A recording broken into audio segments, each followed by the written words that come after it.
We have to close it out before we can report it. So I'm not going to hold that up, and so I'm going to issue the 1130 without it so that we can solve it after. Otherwise, I'm holding up the whole thing. Which precincts are these on the Big Island? I don't know the names. I just know the numbers. Tell us those numbers again. 355863. These will not be in the 1130. Yeah. So it'll be 246 of 249 precincts reported? Correct. 246 out of 249 precincts reported. When will this one be posted? As soon as we can figure it out. Okay. Anything else holding this up? Well, like I said, we still have the other absentee we need to finish up, and the manual resolves and all the drop off at the polls. And will those be in this 1130? You're going to push those forward? No, the 1130 will just be the absentee we didn't count in the third report. And 246 of 249 polling Correct. precincts. How many absentees did not make the third printout that you expect to be in this one? For which one? How many absentees did not make the third printout that you anticipate will be in this What one? I told you guys earlier, I think it was like 12,000 total. That will be included in this fourth printout? You asked what won't be included in the fourth. No, what will be? Oh, I don't have the number offhand. I just know that we're we're going to release it as soon as I go out.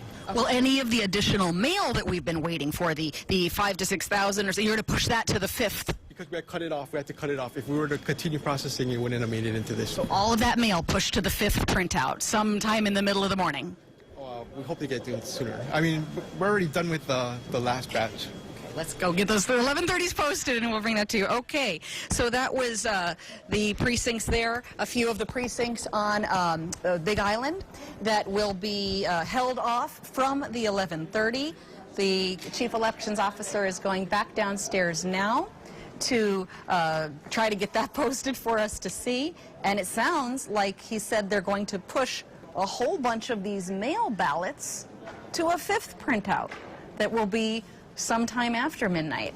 At this point, this is not seeming to swing any of these major elections. There seems to be some confusion there on the election's end about where the cutoff should or shouldn't be as to when they release it.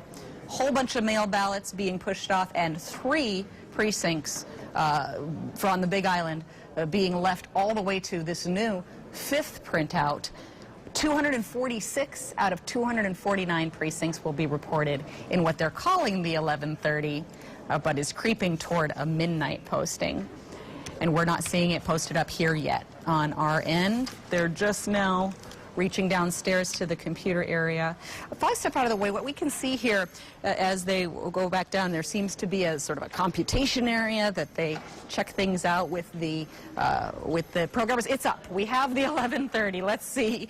The 1130 which is now the midnight, has come up. And Christy, what do you see in there for some of the numbers?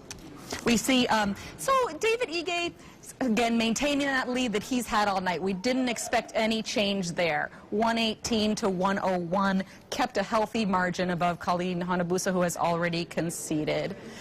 No change in the lieutenant governor's race. About the same amount of air, between Josh Green and Jill Takuda. Now, we were talking about these Big Island races that could have been affected. Let's just jump down to one of those. State Senate 4.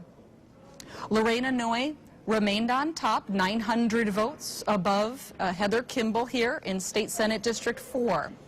Let's check out, we also were looking at the Hawaii County Council races. Those are going to be toward the bottom. My apologies, everybody, for the fast scrolls.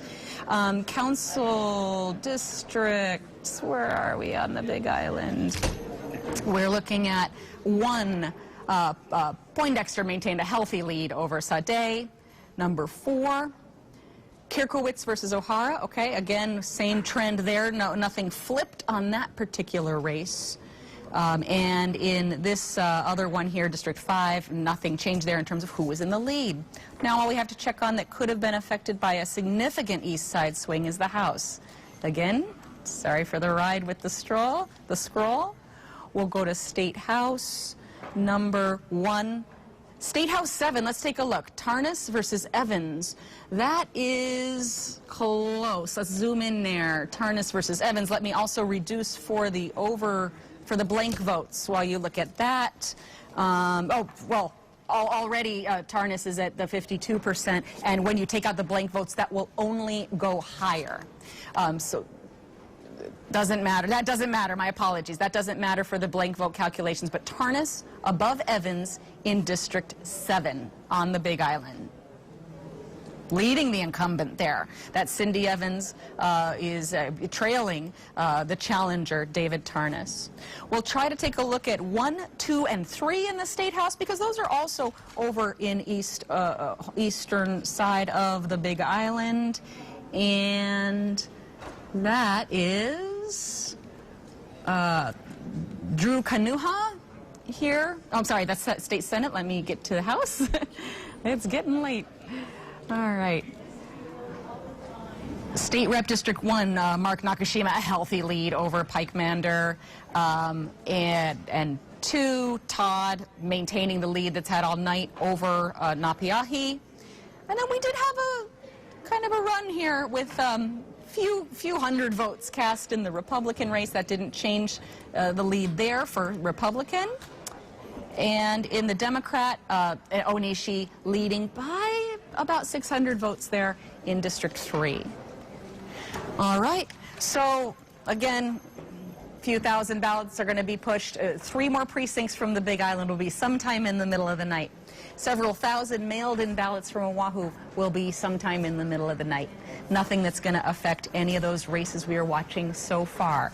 This one seems to be mostly in the bag for the various folks who are listed here as the victors in their respective races. Joel, I'll send it back to you.